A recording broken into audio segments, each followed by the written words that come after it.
요즘 한국 교회 예배 출석률이 많이 떨어져서 우리 교회도 예외 없이 좀 빈자리가 많은 것 같아요.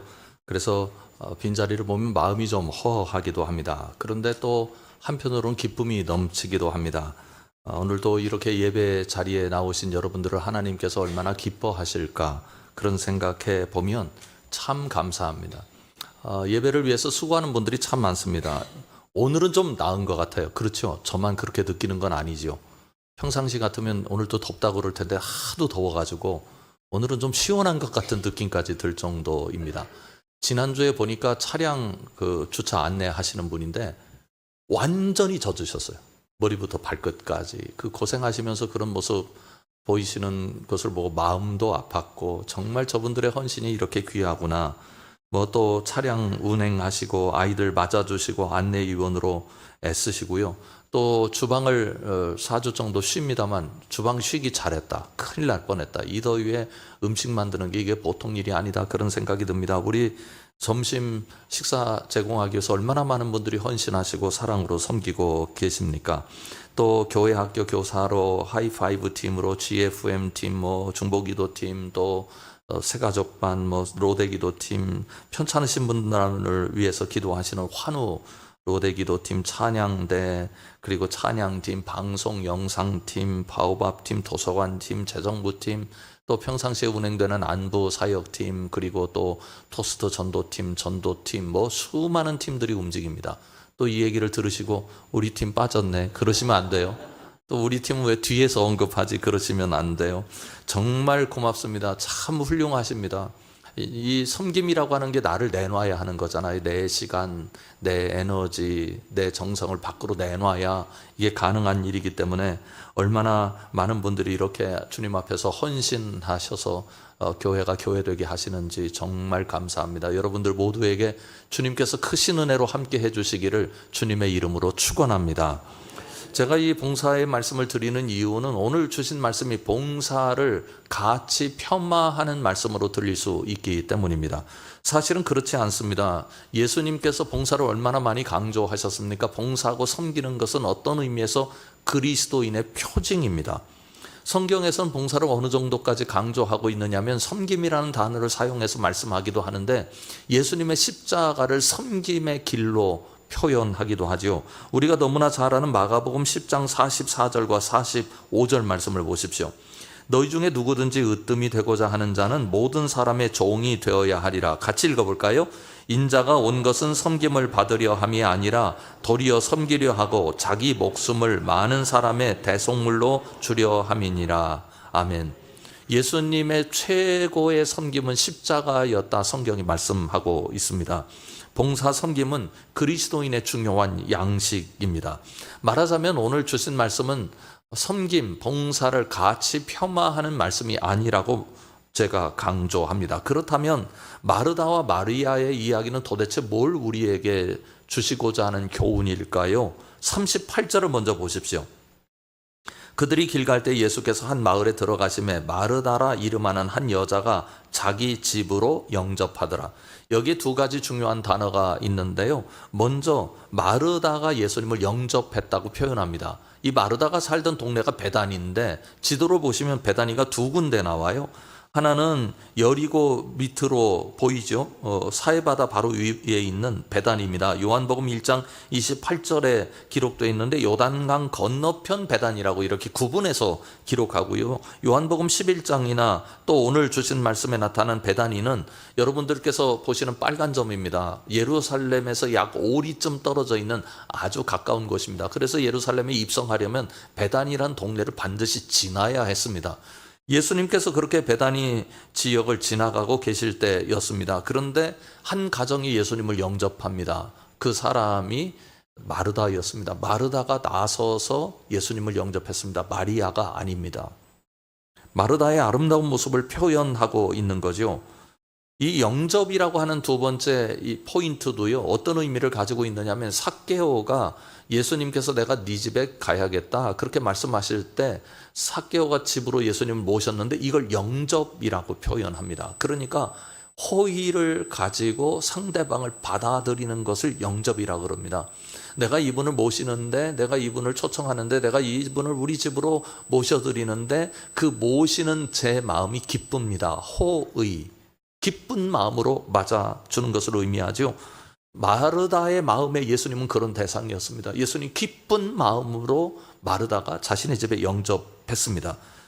그런데 이 사복음서를 보면 마르다가 이 정도의 신앙인이었다 하는 것을 알 수 있는 구절이 있는데요. 마르다가 이렇게 영접도 잘했습니다만 예수님에 대한 신앙도 못지 않았습니다. 아주 아름다운 마르다의 모습이 기록되어 있는데 신약 성경 사복음서에 예수님을 하나님의 아들과 그리고 구원자로 고백한 두 사람이 있습니다. 따로따로 고백한 사람들은 여럿 있어도요, 이 두 가지로 동시에 고백한 사람은 딱 두 명이에요. 그 중에 한 사람 우리가 잘 아는 베드로가 있습니다. 그런데 나머지 한 사람이 바로 마르다입니다. 요한복음 17장 27절을 11장 27절을 보면 이렇게 말씀하고 있죠. 이르되 주여 그러하이다. 주는 그리스도시요 세상에 오시는 하나님의 아들이신 줄 내가 믿나이다. 그러니까 마르다는 믿음 없는 여인이 아닙니다. 그래서 마르다와 마리아를 믿음이라고 하는 차원에서 비교해서 마르다를 같이 폄하하면 안 됩니다. 그러면 오늘 주신 말씀은 도대체 무엇을 의미하는 것일까요? 믿음의 방향을 이야기합니다. 39절과 40절을 먼저 보십시오. 그에게 마리아라 하는 동생이 있어 그 주의 발치에 앉아 그의 말씀을 듣더니 마르다는 준비하는 일이 많아 마음이 분주한지라 예수께 나아가 이르되 주여 내 동생이 나 혼자 일하게 두는 것을 생각하지 아니하시나이까 그를 명하사 나를 도와주라 하소서. 마르다가 예수님을 영접했어요. 그런데 이 규모가 만만치 않습니다. 왜냐하면 예수님께서 오셨으니 호의를 가지고 모셨잖아요. 그러니 최선을 다해서 예수님을 섬겨야 하죠. 음식을 최대한 맛있는 것으로 정성스럽게 담아서 주님 앞에 올려드려야 했습니다. 그런데 예수님 혼자 다니시는 분이 아니에요. 예수님은 늘 일행이 있으셨죠. 최소한 몇 명입니까? 12명의 제자들이 있습니다. 그런데 신학자들은 보통 20명 내지 30명이 함께 예수님과 동행했다 그렇게 얘기를 합니다. 그러니까 나사로 집에 이 마르다 집에 예수님을 모시려면 20-30명의 식사를 제공해야 되는 거죠. 이거 보통 일이 아닙니다. 그래서 지금 마르다는 온 정성을 다해서 땀을 뻘뻘 흘리면서 음식을 준비하고 있는데 가만히 보니까 마리아가 저기 보입니다. 이 친구 나를 돕지 않는 거예요. 너무 철부지 아닙니까? 누구는 무수리로 태어났습니까? 왜 나만 혼자 일하는 겁니까? 원망하는 마음이 생겼죠. 그런데다가 예수님도 그런 상황을 파악을 하셨으면 마리아 보고 야, 내 얘기 그만 듣고 이제 가서 언니 좀 도와준 다음에 나중에 우리 이 얘기를 나누자. 그렇게 책망하실 만한데 예수님도 가만히 계신 것을 보니 마르다의 마음속에 예수님을 향한 원망이 고개를 들기 시작했습니다. 상식적인 일 아닙니까? 마르다가 그렇게 열심을 내면 예수님 말씀이 아무리 중요하다 할지라도 일단 식사를 대접하고 설거지까지 다 맞춰놓고 한가한 시간을 마련해서 예수님과 얼마든지 말씀을 나눌 수 있는 것 아니겠어요? 그런데 지금 누구만 희생을 하고 있고 누구는 지금 놀고 있는 겁니까? 매우 상식적인 판단을 하고 있는 마르다의 모습을 볼 수 있습니다. 그런데 성경은 왜 마르다가 뭔가 잘못하고 있는 것 같은 느낌으로 말씀을 담아내고 있는 것일까요? 여기서는 마르다가 지금 무엇인가 잘못하고 있다는 것을 밝히려는 데 있지 않고 다른 방향, 말하자면 예수님께서 무엇을 우리에게 원하시는지를 알려주기 위하여 마르다 마리아 이야기를 적고 있는 것입니다. 그것을 볼 수 있는 말씀이 39절에 있습니다. 39절 보십시오. 이렇게 말씀하고 있죠. 그에게 마리아라 하는 동생이 있어. 그 다음 이렇게 기록합니다. 주의 발치에 앉아 그의 말씀을 듣더니. 이 표현이 우리에게는 그저 그런가 보다 하는 표현이겠습니다만 이스라엘 사람들에게는 달리 느껴지는 표현입니다. 어떤 거냐면 이스라엘 사람들의 머릿속에는 이 표현을 들으면 그림이 그려집니다. 선생님과 제자 그림입니다. 그 당시에 선생님과 제자들은 이런 포맷으로 늘 앉아 있었습니다. 제자는 어떤 사람입니까? 스승의 발치에 있어야 돼요. 스승이 가르치려고 할 때 언제나 그 가르침에 집중할 수 있는 상황을 만들어내야 되는 거죠. 이 스승이 얼마나 귀한 분인데, 이 스승이 얼마나 위대한 분인데 내가 이분의 말씀을 하나라도 놓쳐서는 안 되지. 그러니까 먼 거리에 있을 수 없습니다. 늘 스승에게 가장 가까운 거리에 있어야 합니다. 그런데 마르다는 그렇지 못했습니다. 예수님을 존경하는 마음, 예수님을 사랑하는 마음은 똑같은 건데 그의 반응은 예수님을 대접하고자 한 것입니다. 훌륭한 태도였습니다. 일상적인 의미에서 마르다의 태도는 전혀 잘못되지 않았습니다. 손님이 오시는 상황이면 그렇잖아요. 손님이 오시는 것, 그 집안에서 반응해야 되는 그 반응의 모습은 이런 것 아니겠습니까? 잘 대접하는 겁니다. 손님이 오셨으니 대접하는 것은 마땅한 일입니다. 자연스러운 일이고 그렇게 하는 것이 옳습니다. 예수님께서도 만약 손님 대접에 대해서 가르쳐 주셨으면 마리아를 나무라셨을 것입니다. 마르다가 더 훌륭하다고 말씀하셨을 것입니다. 그런데 오늘 예수님은 손님으로 오신 게 아닙니다. 예수님은 이 땅에 제자를 두시러 오셨습니다. 예수님의 뜻을 따라서 살아갈 사람들을 이 땅에서 세우시기 위해서 예수님은 지금도 일하고 계십니다. 그래서 마르다와 마리아 이 포맷은 제자를 예수님께서 어떻게 원하시는가를 보여주는 한 가지 예인 것입니다. 제자는 어떤 사람입니까? 예수님께서 두 가지를 알려주셔요. 첫 번째는 발치에 있어야 하는 사람입니다. 발치라고 하는 게 예수님과 육체적으로 가장 가까운 거리를 이야기하는 것 아닙니까? 더 이상 더 가까워질 수 없는 가장 가까운 거리, 거기가 발치입니다. 제자는 어떤 사람입니까?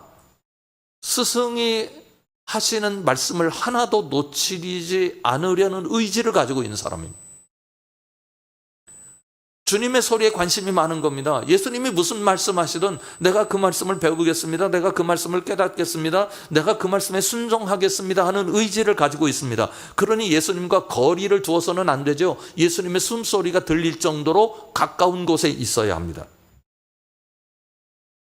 이런 것과 같아요. 요즘은 이어폰이나 헤드폰을 많이들 사용하십니다.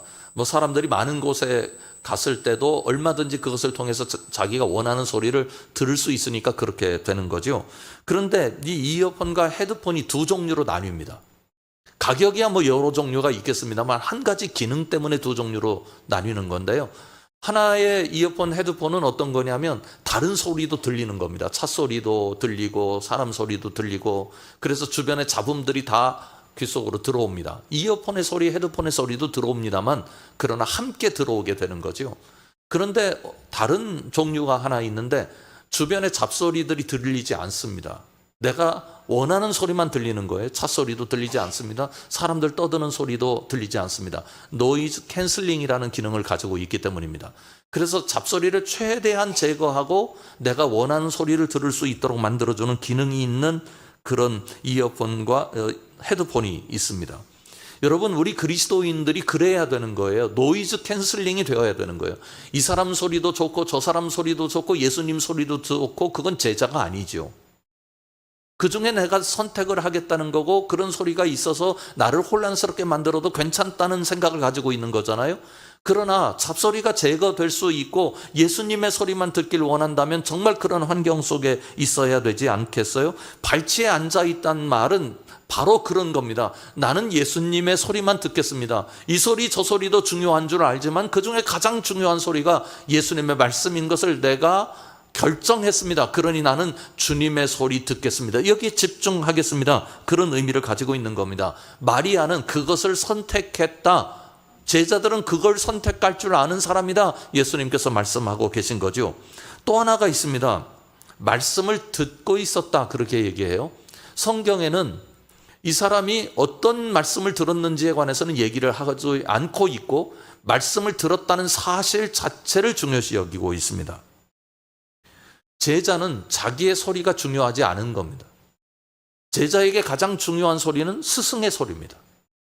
내가 소리를 내야 해도 어떤 상황 속에서 내야 하는 거냐면 스승의 소리가 잘 이해가 안 될 때, 내가 스승의 소리를 잘 못 알아들었을 때, 그리고 내가 지금 가지고 있는 생각이 스승의 생각과 같은 생각인지 확인하고 싶을 때, 말하자면 나를 위해서 소리를 내는 게 아니라 스승의 소리를 제대로 받아내기 위한 소리를 낼 뿐입니다. 제가 그림을 가져와 봤는데요. 일반적인 대화라고 하는 건 이런 거 아닙니까? 네 소리를 내가 듣고 내 소리를 너에게 들려주고, 그래서 서로 의사소통을 하는 거예요. 주고받는 거예요. 그런데 스승과 제자도 주고받긴 합니다. 소리를 서로 내니까요. 그런데 주고받는 이것을 대화라고 말하지 않고 가르침과 배움이라고 말합니다. 제자는 어떤 사람입니까? 배움을 최대한 확대해야 하는 사람입니다. 질문도 말씀드렸던 것처럼 잘 배우기 위해서 해야 합니다. 예수님의 말씀을 듣는다는 말은 내 소리를 내기보다는 주님의 말씀의 비중을 내가 더 높이고 높여서 그 말씀을 내 소리로 삼겠습니다 하는 의미죠. 가만히 보면은요, 다 말씀을 듣는 게 아니에요. 우리 아이들은 놀면서도 다른 사람 얘기를 듣더라고요. 그런데 어른들은 눈을 마주치고 얘기하는데도 딴 생각합니다. 주님의 말씀을 듣는다고 하는 것이 그런 것 아니겠어요? 내가 주님의 소리에 귀가 얼마나 열려 있는지. 41절과 42절을 보면 이렇게 말씀합니다. 주께서 대답하여 이르시되 마르다야 마르다야 내가 많은 일로 염려하고 근심하나 몇 가지만 하든지 혹 한 가지만이라도 족하니라. 마리아는 그 다음 뭐라고 말씀합니까? 이 좋은 편을 택하였으니 빼앗기지 아니하리라 하시니라. 마르다에게 그렇게 말씀하시는 거예요. 너도 이 편을 택할래? 내 발치에 있어다오. 내 소리를 들어다오. 사랑하는 성함 식구 여러분, 우리가 살면서 세상의 소리도 듣고 판단해야 되는 지혜의 사람들이 되어야 합니다. 그럼에도 불구하고 여러분들 귀에는 예수님의 소리가 가장 크게 들리는 복이 있으시길 주님의 이름으로 축원합니다. 그런데 이런 과정들을 가만히 보면 우리가 감동하지 않을 수 없는 부분이 있습니다. 예수님께서 마리아를 나무라시는 것 같은 분위기가 있는데 우리가 보기에는 그게 선입견 때문이고요. 정말 예수님께서는 얼마나 따뜻한 사랑으로 마리아를 대하고 계신지를 알 수 있는 흔적이 있습니다. 41절과 42절을 보십시오. 41절 한가운데 있어요. 주께서 대답하여 이르시되, 그 다음 뭐라고 돼 있어요? 마르다야 마르다야. 마르다의 이름을 한 번 부르지 않으셨습니다. 2번 부르셨습니다. 그런데 성경을 찾아보면 하나님이시든지 예수님이시든지 사람을 2번 부른 경우가 있어요. 몇 군데 안 됩니다. 창세기 22장을 보면 아브라함을 이삭 바치려고 할 때요, 아브라함아 아브라함아 2번 부르셨고요. 출애굽기 3장에 보면 모세를 부르실 때 모세야 모세야 부르셨고, 사무엘을 부르실 때도 사무엘상 3장을 보면 사무엘아 사무엘아 2번 부르셨습니다. 신약에는 누가복음 22장을 보면 베드로를 부를 때 시모나 시모나 부르셨고요. 그리고 사도행전 9장에 사울을 부르실 때도 사울아 사울아 부르셨습니다. 제가 열거한 모든 인물들은 무척 중요한 의미를 가진 인물들입니다. 그런데 이 인물들을 언제나 2번 부르시지 않았어요. 이 인물들을 2번 부르실 때는 그만큼 중요한 상황이었습니다. 말하자면 뭔가 변곡점이 이루어질 때 이 사람들의 이름을 2번씩 부르셨습니다. 마르다야 마르다야. 마르다를 부르시는 예수님의 음성에는 마르다를 사랑하시는 주님의 의도가 진하게 배어 나오고 있습니다. 지적하시는 게 아닙니다. 마르다를, 그 훌륭하고 그 아름답고 태도가 귀한 마르다를 예수님이 원하시는 방향으로 끌고 가고 계십니다.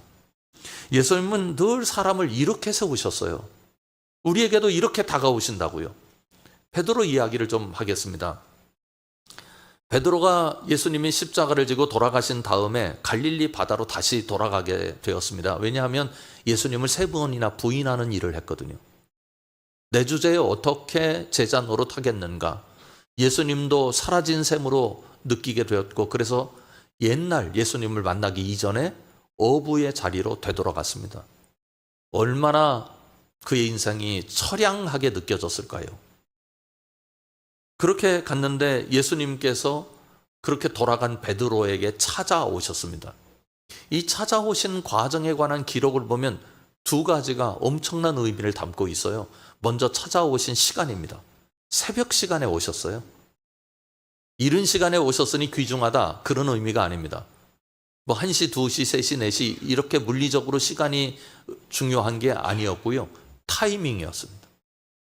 베드로가 고기를 잡기 위해서 밤새도록 그물을 던지면서 작업을 했습니다. 네, 아침에 물고기 한 마리도 잡지 못했습니다. 실패도 이렇게 실패할 수 있습니까? 먹고는 살아야 되니 옛날에 어부자리로 돌아갔는데 어부 노릇도 제대로 안 되는 겁니다. 이 처절한 실패감이 베드로의 몸을 휘감고 있었습니다. 터덜터덜 움직일 수밖에 없는 베드로에게 예수님이 찾아오신 겁니다. 가장 인생에서 쓰디쓴 그 시간, 누구에게도 보여주고 싶지 않는 실패한 인생과 직면하고 있는 그 시간에 예수님 찾아오셨습니다. 그런데 찾아오셨는데요, 숯불을 피워놓고 생선과 고기를 구워주셨어요. 이 숯불이라고 하는 게 또 하나의 의미를 갖습니다. 요한복음 21장을 보면 이렇게 말씀하고 있습니다. 다른 제자들은 육지가에서 거리가 불과 한 50칸쯤 되므로 작은 배를 타고 물고기 든 그물을 끌고 와서 육지에 올라보니 숯불이 있는데 그 위에 생선이 놓였고 떡도 있더라. 예수께서 이르시되 지금 잡은 생선을 좀 가져오라 하시니, 이 용어가 특별한 이유가 있습니다. 아니 뭐 숯불 피우는 건 예수님께서 제자들과 베드로와 여러 사람들을 맛있는 걸 지어주려고, 생선 구워주고 떡 구워주시려고 그렇게 한 거지, 그러니까 숯불이 필요하지. 그런데 그렇지 않을 수도 있습니다. 왜냐하면 지금 제자들은 허기진 상태에 있잖아요. 예수님께서 제자들 배려해서 오셨다면 생선 구워 오시면 되는 것 아닙니까? 떡도 구운 것 가져와서 배고플 텐데 배에서 내리자마자 건네주면서 이거 먹으라 하고 시장을 달래줄 수 있도록 조치하시는 것도 가능한 일입니다. 그런데 굳이 숯불을 피워놓으시고 거기에서 생선을 구워주시고 거기서 떡을 구워주셨어요. 이유가 있습니다. 요한복음에 숯불이 단 2번 나와요. 여기 나오고 또 한 군데 나옵니다. 그것이 요한복음 11장 18절입니다. 18장 18절이요. 그때가 추운 고로 종과 아랫사람들이 불을 피우고 서서 쬐니 베드로도 함께 서서 쬐더라. 안트라카이안이라는 헬라어를 썼는데 숯불이란 말과 똑같은 말을 썼습니다. 불 피워놓은 거예요. 이때가 언제인지 아시죠? 예수님이 십자가에 달려 돌아가시는 과정에서 베드로가 예수님을 3번 부인할 때입니다. 베드로에게 숯불 트라우마가 있습니다. 내가 숯불에서 예수님을 버렸습니다. 숯불 앞에서요. 이게 베드로에게 지워지지 않는 트라우마 아니겠어요? 나 실패했다. 내 인생 거기서 끝장났다. 난 배신자다. 그런데 예수님께서 베드로의 인생이 끝장났다고 판단할 만한 그 숯불의 자리에 베드로를 위해서 생선을 구워주시고 떡을 구워주시는 겁니다. 이제 이 트라우마를 내 속에서 지워내라. 내가 너 지금도 사랑한다. 내가 너를 세워준다. 내가 너를 복되게 한다. 내가 너에게 생명을 준다. 그러니까 숯불은 상처와 실패와 내가 직면할 수 없는 비참함의 숯불이 아니라 이제는 희망과 사랑과 예수 그리스도의 위로가 가득 담긴 사랑의 숯불이 된 것입니다. 여러분, 예수님도 오늘 우리를 그런 방식으로 대우해 주세요. 내가 어떤 삶의 주소를 가지고 있던 우리 주님은 여전히 사랑으로 다가오십니다. 그래서 베드로에게 그렇게 하셨던 것처럼 지금 마르다에게도 그렇게 하시는 거예요. 40절 이하의 말씀을 보십시오. 마르다는 준비하는 일이 많아 마음이 분주한지라 예수께 나아가 이르되 주여 내 동생이 나 혼자 일하게 두는 것을 생각하지 아니하시나이까. 그를 명하사 나를 도와주라 하소서. 주께서 대답하여 이르시되 마르다야 마르다야 내가 많은 일로 염려하고 근심하나 몇 가지만 하든지 혹은 한 가지만이라도 족하니라. 마리아는 이 좋은 편을 택하였으니 빼앗기지 아니하리라 하시니라. 이 세 절의 말씀에 세 번 반복되는 단어가 있습니다. 일입니다. 우리가 예수님을 믿는다고 하는 거 생각할 때 어떤 생각이 있느냐면 내가 예수님께 뭔가 해서 내가 예수님을 얼마나 사랑하는지 보여드려야지, 증명해야지 하는 의도들이 있어요. 내가 예배하고 내가 봉사하고 내가 무엇인가를 함으로써 내가 예수님을 얼마나 신뢰하고 있는지를 보여드리겠다 하는 의지가 있습니다. 그 일입니다. 네, 여러분, 귀한 마음이긴 하나 성서의 가르침은 그렇지 않습니다. 신앙의 근본은 내가 예수님을 기쁘게 해드리는 게 아닙니다. 신앙의 근본은 예수님을 기뻐하는 겁니다. 내 일로 나를 증명하는 게 아니라 예수님이 우리를 얼마나 사랑하고 계신지, 예수님이 얼마나 우리를 위로하시고 계신지, 예수님께서 얼마나 우리에게 오늘 또 힘을 주시는지, 그것 때문에 예수님을 기뻐하는 게 신앙의 본질입니다. 마르다는 내가 어떻게 해서든지 예수님을 기쁘게 해드리겠다, 내 일로 기쁘게 해드리겠다, 이렇게 생각을 해요. 그런데 이게 본질일 수 없는 이유는 이것 때문입니다. 이건 경쟁적인 생각이에요. 내가 다른 사람보다 내가 더 기쁘게 해드리겠다. 그런데 기쁘게 하겠다는 의지는 있으나 우리의 마음이 기쁘게 할 만한 충분한 능력을 가지지 못합니다. 그러니까 지칩니다. 힘들어지는 거예요. 그럼 다른 사람 원망합니다.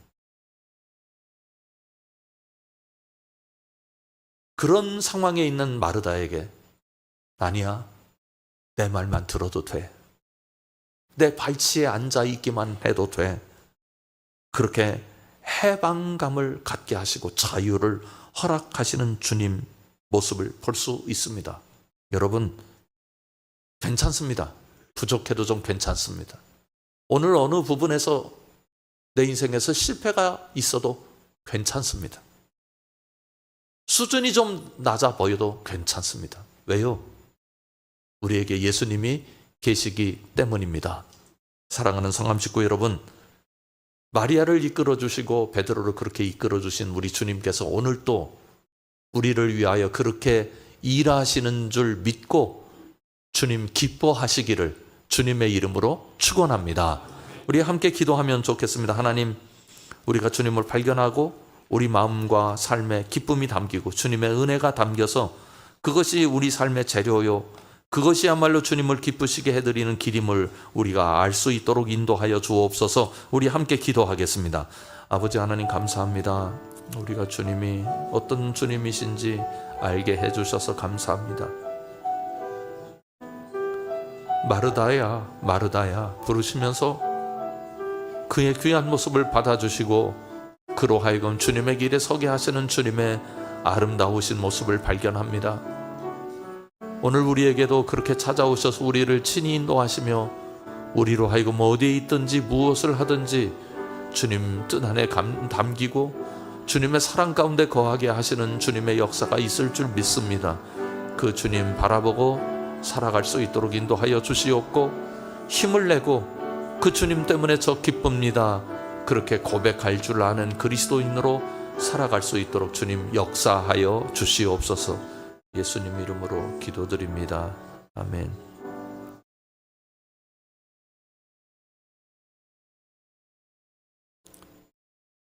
주님, 우리를 구원해 주셔서 감사합니다. 우리를 인도해 주셔서 감사합니다.